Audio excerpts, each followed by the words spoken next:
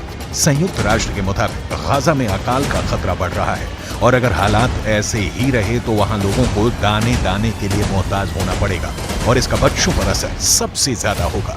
78 दिन से जारी जंग में गाजा ने अब तक अपने 20,000 से ज्यादा लोगों को खो दिया है और अभी भी वहां हमले थमने का नाम नहीं ले रहे हैं।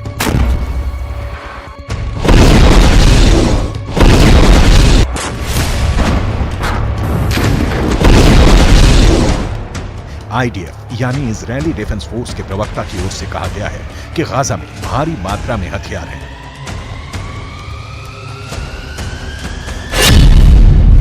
दाराज तोफा में हमारे सैनिकों ने ऑपरेशन के दौरान स्कूलों को स्कैन किया। इस दौरान हमास की नौसेना कमांडो इकाई से संबंधित रॉकेट, उपकरण और दूसरे हथियार पाए गए। इजरायली बलों ने जमीनी युद्ध के दौरान हमास के एंटी टैंक मिसाइलों और रॉकेटों सहित लगभग 30,000 विस्फोटक उपकरणों को भी नष्ट कर दिया है या उनको जब्त कर लिया है।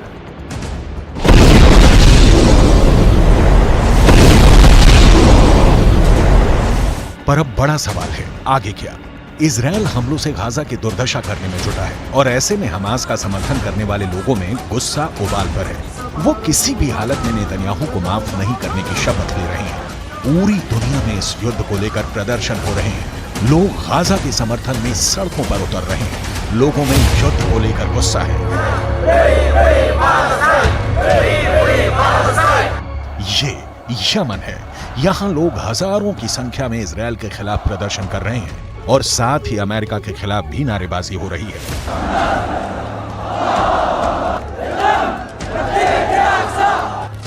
वहीं जकार्ता में भी लोगों ने अमेरिकी एम्बेसी के बाहर खड़े होकर जमकर नारेबाजी की और फिलिस्तीन का समर्थन किया। Inilah bentuk bahwa kita peduli terhadap warga kita di Palestina ya, karena isu ini adalah isu kemanusiaan ya. Jadi harusnya ini jadi isu global yang memang harus kita sama-sama peduli terhadap masalah ini. Dan sampai saat ini penjajahan fisik yang terjadi di seluruh dunia. Israel Hamas युद्ध के दौरान पिछले 24 घंटे में मारे गए लोगों की बात करें तो यह आंकड़ा करीब 200 के करीब है। इसको लेकर अमेरिकी राष्ट्रपति जो बाइडेन ने इजरायली प्रधानमंत्री बेंजामिन नेतन्याहू को फोन किया और हालातों के बारे में जानकारी ली है।